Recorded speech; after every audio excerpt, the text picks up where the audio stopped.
اور اس کے بعد صبح کا سورج آپ کے خوشخبری نیب اور آپ کے گھر کے کونے کونے میں برکت ہو، غم دور ہو جائیں، پریشانیاں ختم ہو جائیں اور محتاجی۔ یہ راج ان لوگوں کے لیے ہے جو سچ میں اپنی زندگی بدلنا چاہتے، جو چاہتے ہیں کہ ان کی قسمت کے بند دروازے کھلے اور ان پر غیبی خزانوں کی بارش۔ یہ عمل اللہ کے ولیوں کے بتائے ہوئے طریقوں کا ہے، صدیوں پرانا یہ راج آج آپ تک پہنچا ہے۔ بس اسے سنیے، سمجھیے، پورے یقین کے ساتھ پڑھیے اور اللہ پر بھروسہ رکھیے۔ کل جب آپ کی آنکھ کھلے گی تو آپ خود گواہ بنے کہ زندگی کیسے۔ رات کے پرسکون لمحوں میں جب دنیا گہری نیند میں ہوتی ہے اور آسمان پر ستارے چمک رہے ہوتے ہیں، اگر کوئی بندہ پورے یقین اور بھروسے کے ساتھ صرف 3 بار یہ خاص کلام پڑھ لے تو صبح اسے ایسا محسوس ہوگا جیسے اس کی قسمت کا بند دروازہ کھلے۔ آپ سوچ رہے ہوں گے کہ کیا صرف ایک رات کی دعا انسان کا مقدر بدل سکتی؟ یاد رکھیے،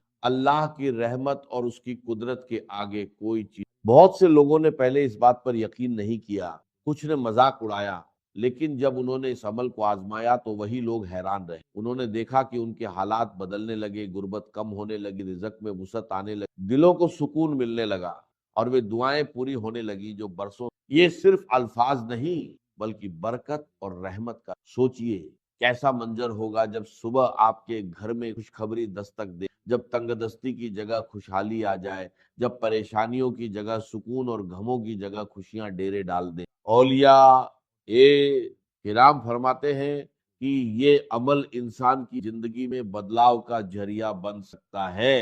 ایک رات کا یہ معمولی سا عمل آپ کے لیے ایسی شروعات بن سکتا ہے جس میں نہ قرض کی پریشانی ہو، نہ بھوک کی تکلیف ہو اور نہ بے سکھی حالت، بلکہ جہاں بھی جائے عزت ملے، محبت ملے اور اللہ کی۔ لیکن یاد رکھیے، یہ راج یہ ان بندوں کے لیے ہوتا ہے جو دل سے یقین رکھتے، جو اللہ پر بھروسہ کرتے اور جو پورے اعتبار کے ساتھ عمل کرتے۔ اگر آپ بھی چاہتے ہیں کہ غربت کی زنجیریں ٹوٹ، اگر آپ چاہتے ہیں کہ دکھ اور پریشانیاں آپ کی ہو جائیں، اگر آپ چاہتے ہیں کہ آپ کی تقدیر کا نیا صفحہ کھلے، تو اس عمل کو پوری توجہ اور پورے یقین کے اور پھر اس پر عمل۔ یاد رکھیے، یقین کے ساتھ کیا گیا چھوٹا سا عمل بھی اللہ کی رحمت سے بڑی تبدیلی کا ذریعہ بن جائے۔ یاد رکھیے، کبھی اللہ تعالیٰ ایک چھوٹی سی دعا یا ایک چھوٹے سے وظیفے کے ذریعے پوری زندگی کی محرومیاں مٹا دیتا ہے۔ آج رات آپ بھی اس عمل کو آزما لیجیے، صرف 3 بار پڑھنا ہے اور اللہ پر پورا یقین کر کے سوچ۔ پھر جب صبح آپ کی آنکھ کھلے گی تو آپ خود دیکھیں گے کہ آپ کی دنیا کیسے بدلتی ہے، آپ کا نصیب کیسے کھلتا ہے اور رحمت و برکت کیسے آپ کے دروازے۔ پیارے بھائیوں اور بہنوں، پہلا وظیفہ صرف 3 بار یا ربنا کا، لیکن پہلے اس کے ساتھ شامل کیے جانے والے الفاظ کو غور سے، کیونکہ اصل راج یہی ہے، آگے صرف کی تعداد اور اب آپ کو کرنا کیا؟ رات کے وقت آپ کو پہلا وظیفہ صرف 3 بار پڑھ اور یا ربنا کے ساتھ صرف ایک جملہ شامل۔ یاد رکھیے، یہ وظیفہ رات کو سوتے وقت پڑھنا زیادہ بہتر۔ اگر آپ عشاء کی نماز کے بعد پڑھ لیں تو بھی اچھا ہے، لیکن سونے سے پہلے پڑھنا زیادہ۔ اس عمل میں صرف کچھ لمحے لگتے ہیں، مگر کبھی کبھی یہی کچھ لمحے انسان کی بڑی تبدیلی کا ذریعہ بن۔ اب آپ کو سب سے پہلے پڑھ یا ربنا میری جھولی بھر دے۔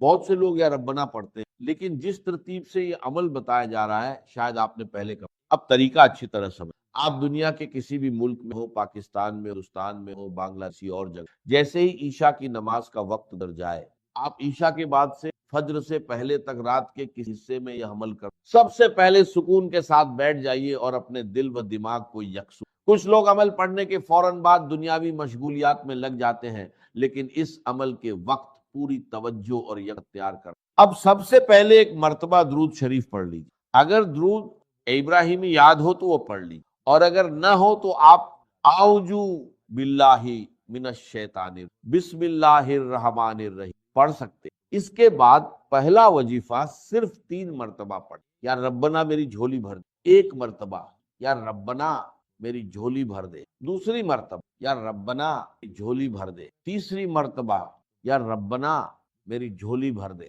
بس یہی پہلا وظیفہ ہے جسے آپ کو صرف مرتبہ پڑھ۔ جب آپ پہلا وظیفہ 3 مرتبہ پڑھ لیں تو اس کے بعد سکون کے ساتھ وہیں رہیے۔ اگر آپ بستر پر لیٹ کر پڑھ رہے ہیں تو یہ بھی بالکل، اسی وجہ سے کہا گیا ہے کہ رات کو سوتی عمل پڑھ اور پھر اللہ پر بھروسہ کر جب آپ یا ربنا میری جھولی بھر دے 3 مرتبہ پڑھ لیں، چاہے عشاء کی نماز کے بعد بیٹھ کر پڑھے یا رات کو سوتے وقت لیٹ کر پڑھے، کوشش کیجئے کہ اس کے بعد جلد سے جلد آرام کر لے اور فضول مشغولیات سے۔ میرے پیارے بھائی بہنوں، اگر یہ عمل آپ کو پسند آئے اور آپ کو بھلائی نظر آئے تو اسے دوسروں تک پہنچانا بھی ثواب کا ذریعہ بن سکتا ہے، خاص طور پر ان لوگوں تک جو پریشانیوں اور تنگ دستی۔ بہت سے لوگ شروعات میں کسی عمل کو معمولی سمجھ، لیکن جب انسان یقین اور بھروسے کے ساتھ دعا کرتا ہے تو اللہ تعالیٰ اپنے فضل سے ایسے راستے دیتا ہے جن کا انسان نے گمان بھی۔ یاد رکھیے، رزق، برکت اور آسانی دینے والا صرف اور صرف اللہ۔ انسان کوشش کرتا ہے اور نتیجے اللہ کی۔ اگر اللہ چاہے تو انسان کے حالات بدلتے دیر نہیں، اس لیے دعا کے ساتھ، محنت کے ساتھ، بھروسہ اور عمل کے ساتھ۔ اب جب آپ پہلا وظیفہ پڑھ لیں تو اس کے بعد دوسرے نمبر پر یا گنیو کو شامل۔ یا گنیو اللہ تعالیٰ کے مبارک ناموں میں سے ایک نام ہے اور اسے لوگ اکثر رزق، برکت اور آسانی۔ اب آپ کو یا گنیو بھی صرف یاد رکھیے، یہ عمل بہت کم وقت لیتا ہے اور آسانی سے پڑھا جا سکتا۔ اس کا طریقہ یہ ہے کہ آپ عشاء کی نماز کے بعد سے لے کر فجر سے پہلے تک رات کے پڑھ سکتے۔ سب سے پہلے 1 مرتبہ درود شریف پڑھ، اس کے بعد اعوذ باللہ من الشیطان الرجیم بسم اللہ الرحمن پڑھیے۔ پھر پہلا وظیفہ 3 مرتبہ، یا ربنا میری جھولی بھر دے، یا ربنا میری جھولی بھر دے، یا ربنا میری جھولی بھر دے۔ اس کے بعد دوسرے نمبر یا گنیو 3 مرتبہ پڑھ۔ یہی اس عمل کی اگلی ترتیب ہے۔ اب آپ کو وہیں بیٹھے بیٹھے یا گنیو کو ایک خاص جملے کے ساتھ صرف 3 مرتبہ پڑھ، صرف 3 مرتبہ۔ جب یہ سارا عمل مکمل ہو جائے تو آپ وہیں سے اطمینان کے ساتھ سو۔ پھر جب صبح آپ کی آنکھ کھلے گی تو آپ خود محسوس کریں گے کہ اللہ کی مدد اور آسانیاں آپ کی۔ اب دیکھیے، بہت سے لوگوں نے اس عمل کے بعد اپنی زندگی مختلف قسم کی آسانیاں، کسی کے لیے رزق کے دروازے کھلے، کسی کے لیے مدد کے اسباب پیدا ہوئے اور کسی کے لیے پریشانیاں کم ہو۔ یہ سب اللہ تعالیٰ کے فضل اور کرم سے ہوتا ہے۔ کچھ لوگوں نے مالی معاملوں میں آسانی دیکھی، کچھ نے قرض کے بوجھ میں کمی محسوس، کچھ کو سکون نصیب ہوا اور کچھ کی زندگی میں خوشیوں اور آسانی کا آغاز ہوا۔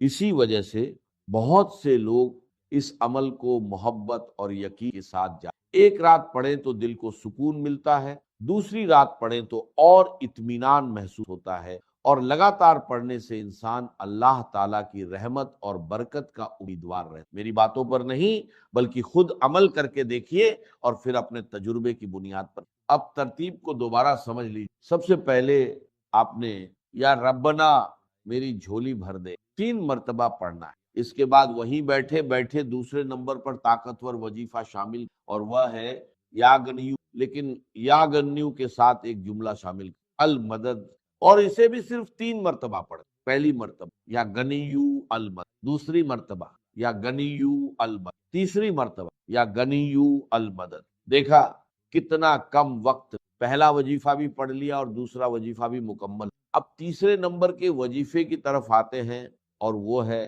یا محمد، یہ نبی پاک صلی اللہ علیہ وسلم۔ اب تک آپ 2 وظیفے پڑھ چکے۔ سب سے پہلے درود شریف پڑھا، پھر یا ربنا جھولی بھر دے 3 مرتبہ پڑھا، اور اس کے بعد یا گنیو المدد 3 مرتبہ پڑھ لیا۔ اب آپ کو رات کے اس عمل میں تیسرے نمبر یا محمد کو شامل کرنا، اسے سکون اور اطمینان کے ساتھ پڑھنا ہے، جلد بازی۔ یاد رکھیے، یہ صرف کچھ لمحوں کا عمل ہے، اس لیے پوری توجہ اور یقین کے ساتھ اس ادا کی۔ اب آپ کو تیسرے نمبر یا محمد کا وظیفہ شامل کرنا، اور یا محمد کے ساتھ کیا پڑھنا ہے یہ آگے بتایا جائے گا۔ اب آپ کو تیسرے وظیفے کی طرف بڑھنا، آپ کو یا محمد پڑھنا ہے لیکن اس سے پہلے یا اللہ پڑھنا۔ اللہ تعالیٰ کا یہ مبارک نام اپنے اندر بے شمار رحمتوں اور برکتوں کو سمیٹے ہوئے۔ جب آپ اس عمل کی پوری ترتیب پر غور کریں گے تو آپ کو اس کی خاصیت خود محسوس۔ ہر وظیفہ اپنی جگہ ایک خاص اہمیت رکھتا ہے اور اسی وجہ سے اسے اسی ترتیب کے ساتھ پڑھنے کی ہدایت دی۔ پیارے بھائیوں اور بہنوں، اب 2 وظیفے پڑھنے کے بعد آپ کو یا اللہ یا محمد کو ملا کر پڑھنا، اس طرح پڑھنا ہے، یا اللہ یا محمد 1 مرتبہ، یا اللہ یا محمد 2 مرتبہ، یا اللہ یا محمد 3 مرتبہ. لیکن یاد رکھیے یہ تیسرا وظیفہ آپ کو کل 7 مرتبہ پڑھنا ہے. پہلا وظیفہ 3 مرتبہ، دوسرا وظیفہ 3 مرتبہ، اور تیسرا وظیفہ یعنی یا اللہ یا محمد 7 مرتبہ. ان تینوں وظائف کو پڑھنے میں مشکل سے کچھ ہی لمحے لگتے. اب اس کے بعد اگلا عمل سمجھ، یہ بہت آسان اور مختصر عمل. اب آپ کو سورہ کوثر پڑھ. ہر مسلمان سورہ کوثر سے واقف ہے اور اکثر نمازوں میں اسے پڑھتا ہے، لیکن اس عمل میں سورہ کوثر کو ان وظائف کے بعد پڑھنا ہے جو ابھی بتائے گئے. سب سے پہلے آپ نے یا ربنا میری جھولی بھر دے 3 مرتبہ پڑھا، پھر یا غنیو المدد 3 مرتبہ پڑھا، اس کے بعد یا اللہ یا محمد 7 مرتبہ پڑھا. اب اس کے بعد آپ سکون اور اطمینان کے ساتھ بسم اللہ الرحمن الرحیم 1 مرتبہ پڑھیے. جلد بازی نہیں کرنی، سکون اور توجہ کے ساتھ پڑھنا ہے. اس کے بعد مکمل سورہ کوثر 1 مرتبہ پڑھی. بسم اللہ الرحمن الرحیم انا آتیناک الکوثر فصلی لربک ونہر. انا شانیہ کا حول ابتر. پیارے بھائیوں اور بہن، سورہ کوثر کو سکون اور صحیح انداز میں. اب عمل اپنے اختتام کی طرف بڑھ، اور آخر میں آپ کو پڑھنا ہے لا الہ الا اللہ محمد الرسول اللہ، اور اسے بھی سکون اور اطمینان. اگر انسان پہلے کلمے کی عظمت اور اس کی برکت کو سمجھ لے تو اسے اس کی عزت کا انداز. اب آپ کا آخری وظیفہ باقی ہے، اس لیے اسے غور سے سنیے اور سمجھیے. یہ چھوٹے چھوٹے وظیفے ہیں لیکن ان کی ترتیب اور توجہ بہت اہم ہے. سب سے پہلے درود شریف پڑھیے، اس کے بعد اعوذ باللہ من الشیطان الرجیم بسم اللہ الرحمن الرحیم پڑھیے، پھر 3 مرتبہ پڑھیے یا ربنا تیری جھولی بھر دے، یا ربنا تیری جھولی بھر دے، یا ربنا تیری جھولی بھر دے. اس کے بعد 3 مرتبہ یا غنیو المدد، یا غنیو المدد، یا غنیو المدد، پھر 7 مرتبہ پڑھی یا اللہ یا محمد، یا اللہ یا محمد، یا اللہ یا محمد، یا اللہ یا محمد، یا اللہ یا محمد، یا اللہ یا محمد، یا اللہ یا محمد. اس کے بعد 1 مرتبہ بسم اللہ الرحمن الرحیم پڑھ کر مکمل سورہ کوثر 1 مرتبہ پڑھی. پھر پہلا کلمہ 3 مرتبہ پڑھی لا الہ الا اللہ محمد الرسول اللہ، لا الہ الا اللہ محمد الرسول اللہ، لا الہ الا اللہ محمد الرسول اللہ. اب اس عمل کا آخری اور اہم حصہ باقی. اب آپ کو اللہ تعالیٰ کے 2 مبارک نام 3 مرتبہ ملا کر یا وہاب یا کریم، یا وہاب یا کریم، یا وہاب یا کریم. اس کے بعد آخر میں وہی درود شریف پڑھیے جو آپ نے شروعات میں. اب یہ عمل مکمل. اس کے بعد بنا کسی سے بات کیے اللہ تعالیٰ سے دعا کیجئے. اپنی تمام حاجتیں، پریشانیاں اور دل کی باتیں اس کے سامنے رکھ دی. اگر آپ بیماری میں ہیں، تنگی میں ہیں، روزگار کی تلاش میں ہیں، شادی کا مسئلہ ہے یا کوئی اور پریشانی ہے، تو اللہ تعالیٰ سے خالص دل کے ساتھ دعا کیجئے اور پھر اسی پر بھروسہ کریں. انشاءاللہ اللہ تعالیٰ اپنے فضل اور کرم سے بہترین راستے آسان فرما سکتا ہے اور آپ کے لیے آسانی کے دروازے کھول سکتا ہے. ویڈیو کو لائک، شیئر اور کمنٹ ضرور کیجیے. اپنا بہت خیال رکھیے گا اور مجھے اپنی دعاؤں میں یاد رکھیں. انشاءاللہ بہت جلد ایک اور نئے روحانی وظیفے کے ساتھ ملاقات ہوگی. تب تک کے لیے خدا حافظ. سورہ یاسین. بسم اللہ الرحمن الرحیم. یاسین والقرآن الحکیم انک لمن المرسلین علی صراط مستقیم تنزیل العزیز الرحیم لتنذر قوما ما انذر آباؤہم فہم غافلون. صدق اللہ العظیم. یاسین کی جس کو حضور صلی اللہ علیہ وسلم نے قلب القرآن قرار دیا ہے، یہ قرآن مجید کا دل ہے. ایک تو یہ کہ اس کا جو اسلوب ہے، سٹائل ہے، اس کے اندر واقعتاً کچھ ایسی کیفیت ہے جس کو کہ الفاظ میں بیان نہیں کیا جا سکتا، لیکن پڑھتے ہوئے انسان اس کو محسوس کرتا ہے کہ کوئی ارتعاش تھا یہ پیدا کرتی ہے انسان کے اندر، جس طرح دل دھڑکتا ہو. ایک اور اعتبار سے یہ بات میرے سامنے آئی کہ میں نے جو عرض کیا تھا آپ سے کہ جو 6 گروپ ہیں مکی صورتوں کے، ان میں سے پہلے 2 گروپ جن میں سورہ انعام و اعراف اور اس کے بعد 14 صورتیں یونس سے لے کر مومنون تک، ان میں زیادہ زور جو ہے مکی صورتوں کے مضامین میں سے وہ ایمان بالرسالت پر ہے. اس کے بعد جو 2 گروپ ہیں جن میں سے کہ دوسرے کو اس وقت ہم پڑھ رہے ہیں۔ پہلا وہ تھا جس میں کہ 8 صورتیں تھیں، سورہ فرقان سے لے کر وہ چلی اور سورہ سجدہ پر ختم ہوئی ہے۔ اس کے بعد مدنی صورت آ گئی سورہ احزاب، 8 وہ صورتیں تھیں، اور اس کے ساتھ ہی 13 صورتیں یہ ہیں کہ جو اب ہم پڑھ رہے ہیں، جن میں سے کہ اب ہم تیسری پر ہیں، سورہ یاسین پر۔ سورہ سبا اور سورہ فاطر آ چکی ہیں۔ اگر ان دونوں کو جمع کیا جائے کہ ان کی تعداد بنتی ہے 23 صورتوں کی بنتی ہے، 13 اور 21۔ ان 21 صورتوں میں سے 8-10 ادھر اور 10 ادھر، اور بالکل بیچ میں یہ سورہ یاسین ہے۔ 8 صورتیں سورہ فرقان سے لے کر سورہ سجدہ تک، 2 صورتیں سورہ سبا اور سورہ فاطر، 10 ہو گئی، اور اس کے بعد پھر 10 صورتیں ہیں مکیات۔ درمیان میں گویا کہ اس گروپ کی اور اس گروپ، ان دونوں گروپوں میں زیادہ زور تو توحید کے اوپر ہے، شرک کی مذمت اور اللہ تعالیٰ کی شان توحیدی جو ہے اس حوالے سے۔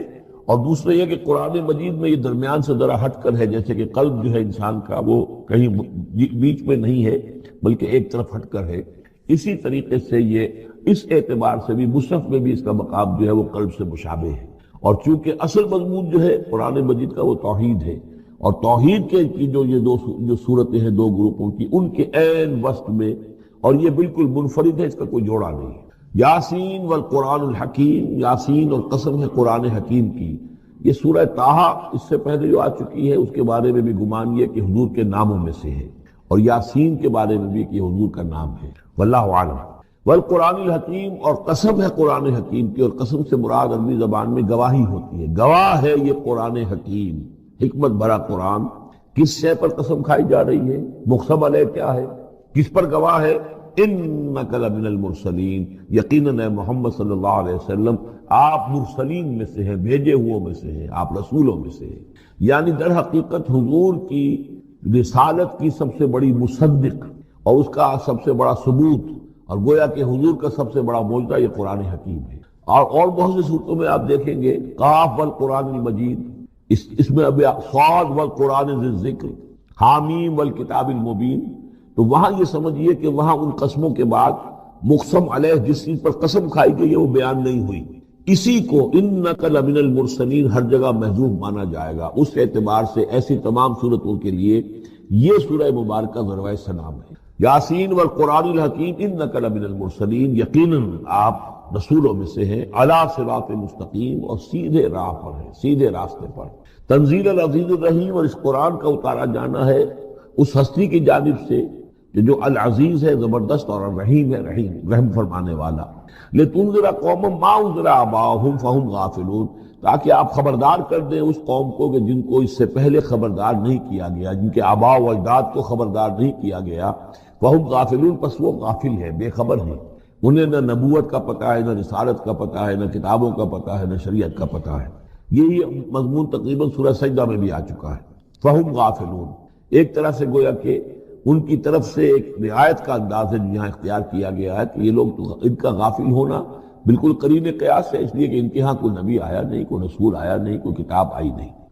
لقد حق القول علی اکثرہم، لیکن اب صورتحال یہ بن گئی ہے کہ حضور کے آنے کے بعد ان کی دعوت کو قبول نہ کر کے اب یہ اس جگہ پہنچ گئے ہیں کہ لقد حق القول علی اکثرہم، ان کی اکثریت و عذاب الہی کے مستحق ہو چکی ہے، اور اللہ کا قول یا اللہ کا قانون جو ہے وہ ان کے اوپر لگ چکا ہے۔ جیسے آپ کہتے ہیں فلاں دفعہ لگ گئی ہے، تو قانون خداوندی کی وہ دفعہ جو ہے عذاب کی وہ ان کے اوپر لگ چکی ہے۔ لقد حق القول علی اکثرہم فہم لا یؤمنون، تو وہ ایمان نہیں لائیں گے۔ انا جعلنا فی اعناقہم اغلال، ہم نے ان کی گردنوں کے اندر طوق ڈال دیے ہیں، فہی الی الاذقان، اور وہ طوق ان کی ٹھوڑیوں تک ہیں، فہم مقمحون، جس کی وجہ سے ان کی گردنیں الل رہی ہیں، اونچی ہو گئی ہیں۔ یعنی انسان سامنے دیکھے تو اسے کچھ نظر آئے گا، لیکن ان کے طوق ایسے ڈال دیے گئے ہیں کہ ان تھوڑیوں کو اوپر کر دیا ہے انہوں نے، جس کی وجہ سے ان کی نگاہیں جو ہے وہ ادھر ہو گئی ہیں، تو اب ان کو نظر نہیں آ رہا۔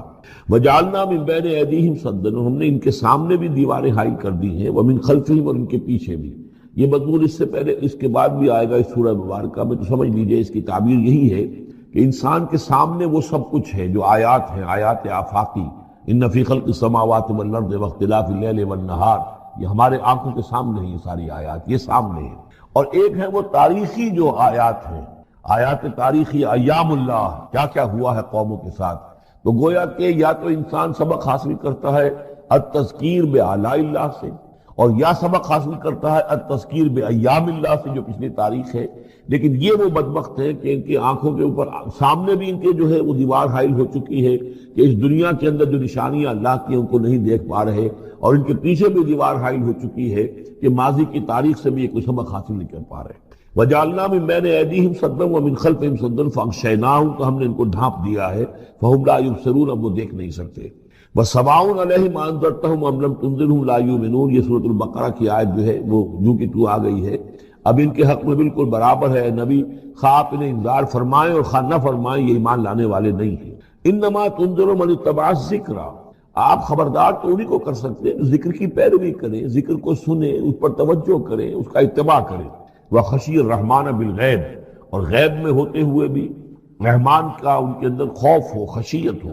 فبشرہ بمغفرۃ من رب کریم، تو ایسے لوگوں کو آپ بشارت دے دیجئے مغفرت کی اور بہت بڑے اجر کی. انا نحن نحیی الموتى ونکتب ما قدموا وآثارهم، یقیناً ہم ہی ہیں کہ جو زندہ کریں گے مردوں کو. انا نحن نحیی الموتى ونکتب، اور ہم لکھ رہے ہیں ما قدموا، جو کچھ کہ انہوں نے آگے بھیجا، یعنی انسان مرنے سے پہلے اپنی زندگی میں جو اعمال بھیج رہا ہے، جو اس کے اعمال نامے میں درج ہو رہے ہیں، جو کریڈٹ اور ڈیبٹ ہو رہا ہے. وآثارهم، اور اپنے پیچھے جو وہ اثرات چھوڑ گئے ہیں. کسی نے کوئی کسی نیک کام کا آغاز کیا ہے تو ظاہر بات ہے اس کے بعد اس کام کا تسلسل ہے تو اس کام کا اجر و ثواب اس کے حساب میں لکھا جاتا رہے گا جب تک کہ وہ نیک کام دنیا میں جاری رہے گا. اسی طرح کسی نے کسی بے حیائی کے کام کا آغاز کیا ہے، کسی نے کوئی اور اسی طرح کی شرارت جو ہے وہ شروع کی ہے، تو جہاں تک یہ شرارت دنیا میں رہے گی اس کے اثرات جہاں تک پہنچیں گے تو اس کے حساب میں جو ہے اس کا جرم جو ہے اس کے ہاں میں لکھا جاتا رہے گا. تو نکتب ما قدموا وآثارهم، ہم لکھ رہے ہیں جو کچھ انہوں نے آگے بھیج دیا ہے وہ بھی، اور جو ان کے آثار ہیں جو یہ پیچھے چھوڑ کر آئیں گے اثرات اپنے اعمال کے، چاہے وہ اعمال بد ہیں یا نیک، ہم لکھ رہے ہیں. وَكُلَّ شَيْءٍ أَحْصَيْنَاهُ فِي إِمَامٍ مُبِينٍ، اور ہم نے ہر چیز کو احاطہ کیا ہوا ہے پوری طریقے سے ایک ایسی کتاب میں جو کھلی ہوئی کتاب ہے. امام مبین، وہی جو ام الکتاب بھی جسے کہا گیا ہے بار بار، یہ اللہ تعالیٰ کا علم قدیم ہے. وَاضْرِبْ لَهُم مَثَلًا أَصْحَابَ الْقَرْيَةِ، اور ان کے سامنے مثال ایک بیان کیجئے ایک بستی والوں کی. اِذْ جَاءَ الْمُرْسَلُونَ، جبکہ ان کے پاس رسول آئے. اِذْ أَرْسَلْنَا إِلَيْهِمُ اثْنَيْنِ، جبکہ ہم نے پہلے بھیجے ان کی طرف دو رسول. اب اس کے بارے میں بہت سی آراء ہیں. ایک عام خیال یہ ہے کہ اصل میں یہاں رسول سے مراد اللہ کے نبی نہیں، اللہ کے رسول نہیں، بلکہ کسی اللہ کے رسول ہیں. یعنی یہ کہ اللہ تعالیٰ نے کسی رسول کو بھیجا، اس رسول نے پھر اپنے شاگردوں کو، اپنے حواریین کو، زیادہ خیال حضرت مسیح کے حواریین کے بارے میں ہے کہ انہوں نے جب جا کر ان میں سے دو حضرات نے انطاکیہ میں تبلیغ کی تھی. انطاکیہ جو شہر ہے جو کہ یہ سمجھیے کہ شام اور ترکی کے تقریباً سرحد پر ہے، تو انطاکیہ میں جو معاملہ ہوا، یہ ماجرا ہوا، یہ خیال ہے. لیکن یہ بھی ہو سکتا ہے کہ اللہ ہی کے براہ راست نبی ہوں، اس لیے کہ رسول کے رسول یہ لفظ جو ہے بعض احادیث میں آئے ہیں. حضور نے جب مدینہ تشریف لائے تھے آپ صلح حدیبیہ کے بعد، تو وہاں چونکہ آپ نے بیعت لی تھی مسلمانوں سے، بیعت جو صحابہ کرام نے کی تھی بیعت رضوان، تو مدینے آ کر پھر آپ نے خواتین سے بھی بیعت لی. اس کے لیے حضرت عمر کو بھیجا کہ جاؤ تم میری طرف سے، میری جانب سے تم بیعت لے لو. تو وہ جب گئے ہیں خواتین کے مجمع میں تو انہوں نے جو الفاظ کہے وہ یہ کہ انا رسول اللہ، میں اللہ کے رسول کا رسول ہوں. اللہ نے رسول کو بھیجا محمد کو صلی اللہ علیہ وسلم، اور محمد نے بھیجا ہے مجھے آپ کے پاس. اسی طریقے سے حضرت سعد بن ابی وقاص کا جو قول تھا وہ ایرانیوں سے انہوں نے کہا تھا انا قد ارسلنا، ہم بھیجے گئے ہیں. اللہ نے بھیجا اپنے رسول کو محمد کو اور انہوں نے بھیجا ہے ہمیں. تو یہ امکان تو موجود ہے لیکن یقین سے ہم نہیں کہہ سکتے. بہرحال ان کے پاس پہلے کوئی دو رسول بھی ہو سکتے ہیں، جیسے کہ حضرت موسیٰ کے ساتھ حضرت ہارون بھی تھے. فَكَذَّبُوهُمَا، تو انہوں نے دونوں کو جھٹلا دیا. فَعَزَّزْنَا بِثَالِثٍ، تو ہم نے ان دو کو مزید قوت دی ایک تیسرے سے، ایک تیسرا اور رسول بنا کر ہم نے بھیج دیا. فَقَالُوا إِنَّا إِلَيْكُمْ مُرْسَلُونَ، انہوں نے کہا ان لوگوں سے، اس بستی والوں سے، کہ ہم تمہاری طرف بھیجے گئے ہیں اللہ کی طرف سے. قَالُوا مَا أَنْتُمْ إِلَّا بَشَرٌ مِثْلُنَا، انہوں نے کہا کہ تم نہیں ہو مگر ہم جیسے انسان. وَمَا أَنزَلَ الرَّحْمَٰنُ مِن شَيْءٍ، اور رحمان نے کوئی شے نہیں اتاری ہے. إِنْ أَنْتُمْ إِلَّا تَكْذِبُونَ، یہ تم سب جھوٹ بول رہے ہو، تم نے جھوٹ گھڑ لیا ہے. قَالُوا رَبُّنَا يَعْلَمُ إِنَّا إِلَيْكُمْ لَمُرْسَلُونَ، اور ظاہر بات ہے کہ کوئی اور دلیل تو وہ نہیں دے سکتے. انہوں نے اپنے اس یقین کا اذعان کا پھر دوبارہ اظہار کیا. ان کا نہیں، ہمارا رب جانتا ہے کہ ہم تمہاری طرف اس کی جانب سے بھیجے ہوئے ہیں. وما علینا الا البلاغ المبین، ساتھ یہ بھی جان لو کہ ہماری کوئی اور ذمہ داری نہیں ہے سوائے اس کے کہ اللہ کا پیغام تم تک صاف صاف پہنچا دیں۔ قالوا انا تطیرنا بکم، کہ ہمیں تو آپ کی نحوست سے کچھ اندیشہ ہے کہ آپ لوگ جو ہے آپ کی وجہ سے ہم پر کوئی نحوست نہ آ جائے، کوئی اللہ کی پکڑ نہ آ جائے۔ انا تطیرنا بکم لئن لم تنتہوا، اگر تم لوگ باز نہ آئے جو بھی تم دعوت دے رہے ہو، لنرجمنکم، تو ہم تمہیں سنسار کر دیں گے، ولیمسنکم منا عذاب علیم، اور یا یہ کہ کوئی اور عذاب علیم تمہیں پہنچے گا ہماری جانب سے۔ قالوا طائرکم معکم، کہا تمہاری نحوست تو تمہارے اپنے ساتھ ہے۔ این ذکرتم، تم یہ بات کہہ رہے ہو کہ تمہیں ہم نصیحت کر رہے ہیں، تمہیں نصیحت کی گئی ہے، یاد دہانی کرائی جا رہی ہے، تمہاری اپنے قلوب کے اندر یہ حقائق موجود ہیں، ذرا تم کبھی دیکھو۔ وفی انفسکم افلا تبصرون، ہم تو صرف یاد دہانی کرانے کے لیے آئے ہیں۔ این ذکرتم بل انتم قوم مسرفون، لیکن یہ کہ تم لوگ جو ہو بہت ہی حد سے بڑھ جانے والے ہو۔ وجاء من اقصى المدینة رجل یسعى، اب اس بستی کے لوگوں میں سے ایک شخص آیا دوڑتا ہوا، اور بستی کے پرلے سرے سے۔ قال یا قوم اتبعوا المرسلین، تو انہوں نے کہا، اس شخص نے آ کر کہا، میری قوم کے لوگوں، ان رسولوں کی بات کا اتباع کرو، ان کی پیروی کرو، ان کو مانو، ان کی تصدیق کرو۔ اتبعوا من لا یسألکم اجرا، دیکھو انہوں نے تم سے کوئی اجرت نہیں مانگی، تم سے کوئی اور کسی شے کا تقاضا نہیں کیا، پیروی کرو ان کی جو تم سے کسی اجر یا اجرت کے طالب نہیں، وہم مہتدون، اور دیکھو ان کی سیرتیں، دیکھو ان کے کردار، دیکھو یہ لوگ جو ہے ہدایت یافتہ ہیں، ان کی شخصیتیں، ان کی سیرتیں۔ وَمَا لِيَ لَا أَعْبُدُ الَّذِي فَطَرَنِي، اور اس شخص نے، یہ بستی والوں میں سے وہ شخص ہے، انہوں نے کہا مجھے کیا سبب ہو سکتا ہے کہ میں نہ بندگی کروں اس ہستی کی جس نے مجھے پیدا کیا ہے؟ یہی تو دعوت لے کر آئے ہیں کہ خدا واحد کی بندگی کروں، تو کیا رکاوٹ ہے؟ مالیا، کیا سبب ہو سکتا ہے لاحق مجھے کہ میں نہ پوجوں اور نہ پرستش کروں اس کی کہ جس نے مجھے پیدا کیا، وَإِلَيْهِ تُرْجَعُونَ، اور اسی کی طرف تمہیں لوٹا دیا جائے گا۔ أَتَّخِذُ مِن دُونِهِ آلِهَةً، کیا میں اس کے سوا کچھ معبودوں کو مانوں، کچھ گاڈز اینڈ گاڈیسز کا اقرار کروں؟ إِن يُرِدْنِ الرَّحْمَنُ بِضُرٍّ لَا تُغْنِ عَنِّي شَفَاعَتُهُمْ شَيْئًا، اگر رحمان میرے بارے میں کوئی فیصلہ کر لے مجھے کوئی ضرر پہنچانے کا، نقصان پہنچانے کا، تو ان کی سفارش مجھے کچھ نہیں بچا سکتی اللہ کی اس پکڑ سے، اور اللہ کی طرف سے اللہ کی جو بھی فیصلہ ہو جائے گا اس سے، وَلَا يُنقِذُونَ، نہ وہ مجھے چھڑا سکیں گے۔ انی اذن لفی ضلال مبین، تو ایسی عاجز ہستیوں کو میں خدائی میں شریک کر دوں اور ان کو بھی میں مان لوں تو میں تو اس وقت بہت ہی بھٹکے ہوئے لوگوں میں سے ہو جاؤں گا۔ یہ بات جب انہوں نے کہی، انی آمنت بربکم فاسمعون، دیکھو سن لو، میں تو ایمان لایا تمہارے رب پر، یعنی جن کی طرف بلانے کے لیے یہ تینوں رسول اللہ نے بھیجے ہیں، یہ اللہ کے رسول کی طرف سے جو تین پیغامبر ایلچی آئے ہیں توحید کی دعوت دینے کے لیے، تم مانو نہ مانو سن لو، میں ایمان لایا۔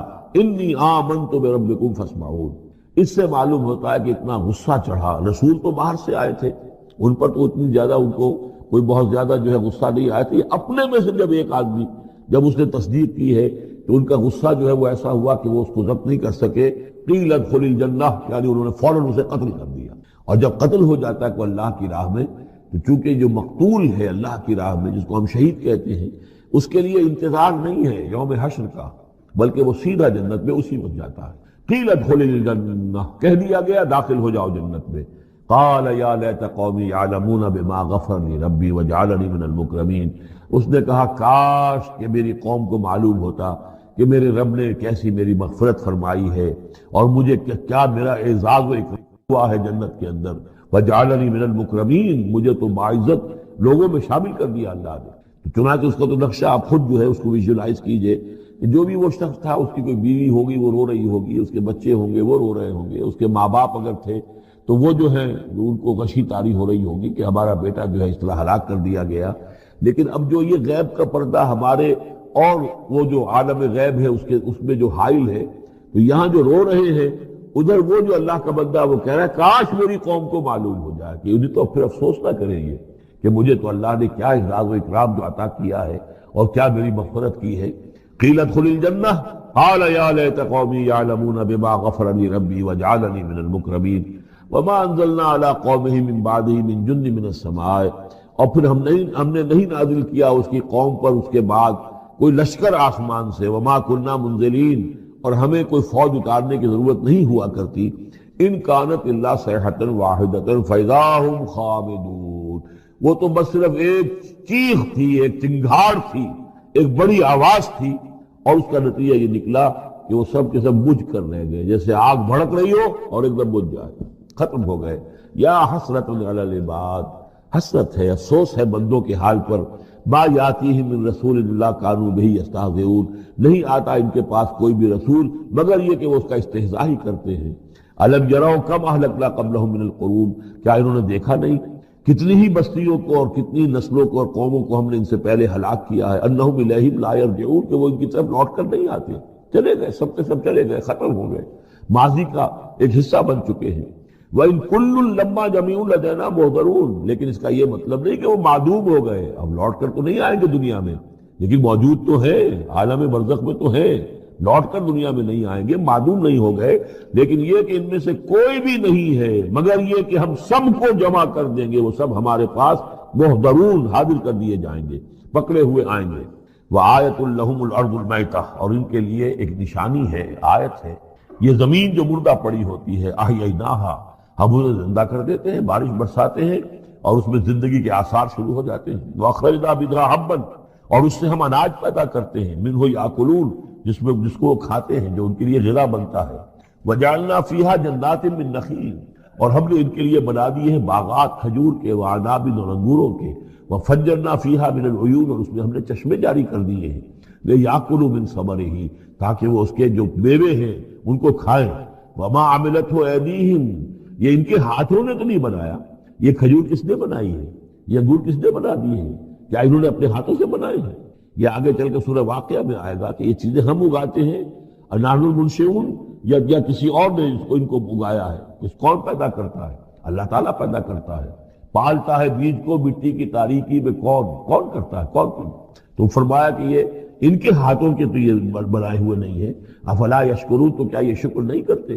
سبحان الذی خلق الازواج کلھا، بڑا پاک ہے وہ کہ جس نے پیدا کیا ہے تمام جوڑوں کو، جتنے بھی ہیں، کلھا مما تنبت الارض، جو زمین سے پیداوار ہوتی ہے وہ بھی جوڑوں کی شکل میں ہے، ومن انفسہم، خود یہ جوڑوں کی شکل میں ہے، مرد اور عورت، ومما لا یعلمون، اور اس طرح اور بہت سی ہماری مخلوقات بھی نہیں جانتے بھی نہیں ہیں، وہ بھی جوڑوں کی شکل میں ہے۔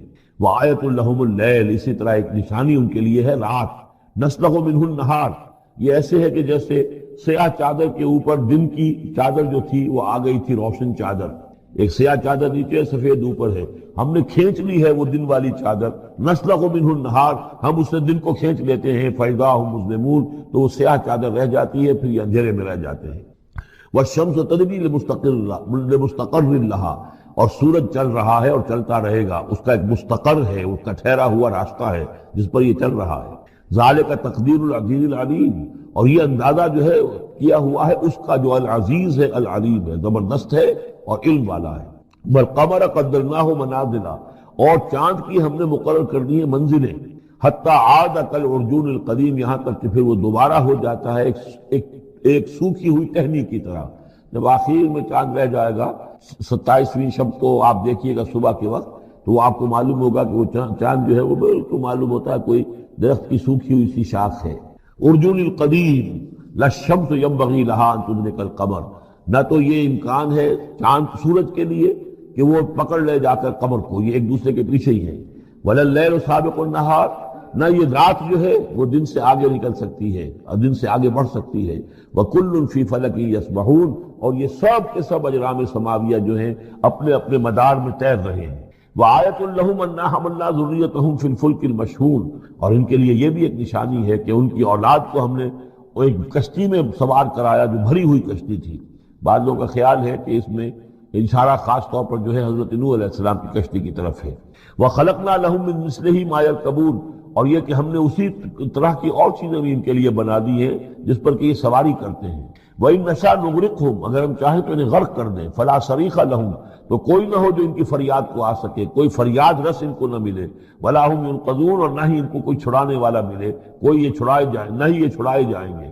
إِلَّا رَحْمَةً مِنَّا وَمَتَاعًا إِلَىٰ حِينٍ، اگر نہ ہو ہماری رحمت اور ہماری طرف سے فیصلہ کہ ایک وقت معین تک کے لیے انہیں کام چلانے کی اور یہاں رہنے اور بسنے کے لیے ضروری ساز و سامان فراہم کر دیا جائے۔ وَإِذَا قِيلَ لَهُمُ اتَّقُوا مَا بَيْنَ أَيْدِيكُمْ وَمَا خَلْفَكُمْ لَعَلَّكُمْ تُرْحَمُونَ، اور جب ان سے کہا جاتا ہے کہ دیکھو ذرا دھیان کرو اور سوچو اور سبق حاصل کرو اس سے جو تمہارے سامنے ہے اور اس سے جو تمہارے پیچھے ہے۔ یہاں اتقو جو ہے بچنے کے معنی میں نہیں ہے، بلکہ یہ کہ تم توجہ کرو، ان سے سبق حاصل کرو، اس سے عبرت حاصل کرنے کی کوشش کرو۔ ما بین ایدیکم جو تمہارے سامنے، یہ وہی جو آیات الہیہ، آیات آفاقیہ جو ہماری نگاہوں کے سامنے پھیلی ہوئی ہیں، وما خلفکم، اور جو پرانی تاریخ ہے جو تذکیر بایام اللہ، ان سے جو ہے سبق حاصل کرو، لعلکم ترحمون، تاکہ تم پر رحم کیا جائے۔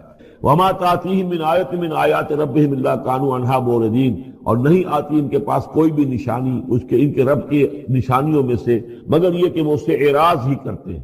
وَإِذَا قِيلَ لَهُمْ أَنفِقُوا مِمَّا رَزَقَكُمُ اللَّهُ، اور جب ان سے کہا جاتا ہے خرچ کرو جو کچھ اللہ نے تمہیں دیا ہے اس میں سے، غریبوں کو کھلاؤ، بھوکوں کو دو، یتیموں کی سرپرستی کرو۔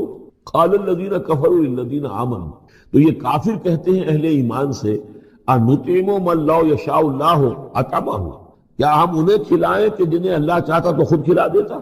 اللہ نے انہیں بھوکا رکھا ہے، اللہ تو قادر ہے، کیا ان کا پیٹ نہیں بھر سکتا تھا؟ اس کا مطلب اللہ چاہتا ہے یہ بھوکے رہیں، تو اللہ کی مشیت تو یہ کہ بھوکے رہیں، اور تم چاہتے ہو کہ ہم انہیں کھانا کھلائیں۔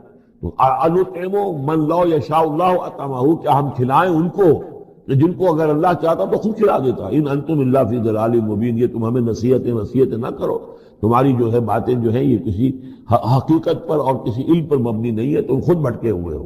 جو نصیحت کرنے والے انہیں یہ کہہ رہے ہیں۔ وَيَقُولُونَ مَتَىٰ هَٰذَا الْوَعْدُ إِن كُنتُمْ صَادِقِينَ، وہ کہتے ہیں کہ کب ہوگا یہ وعدہ پورا اگر تم سچے ہو، کب عذاب آئے گا، کب قیامت آئے گی۔ مَا يَنظُرُونَ إِلَّا صَيْحَةً وَاحِدَةً، یہ نہیں انتظار کر رہے مگر بس ایک چنگھاڑ کا، تَأْخُذُهُمْ، وہ ان کو آ پکڑے گی، وَهُمْ يَخِصِّمُونَ، اور وہ اسی طرح جھگڑ رہے ہوں گے۔ فَلَا يَسْتَطِيعُونَ تَوْصِيَةً، پھر نہ انہیں اس کی مہلت ملے گی کہ وہ وصیت ہی کر سکیں۔ وَلَا إِلَىٰ أَهْلِهِمْ يَرْجِعُونَ، اور نہ وہ اپنے گھر والوں کی طرف لوٹ کر جا سکیں گے، وہ تو اچانک جو کا توں، جیسے کہ اس سے پہلے آیا إِن كَانَتْ إِلَّا صَيْحَةً وَاحِدَةً فَإِذَا هُمْ خَامِدُونَ، ایک چنگھاڑ تھی بس، اس کے بعد وہ بجھ کر رہ گئے جیسے آگ بجھ جاتی ہے۔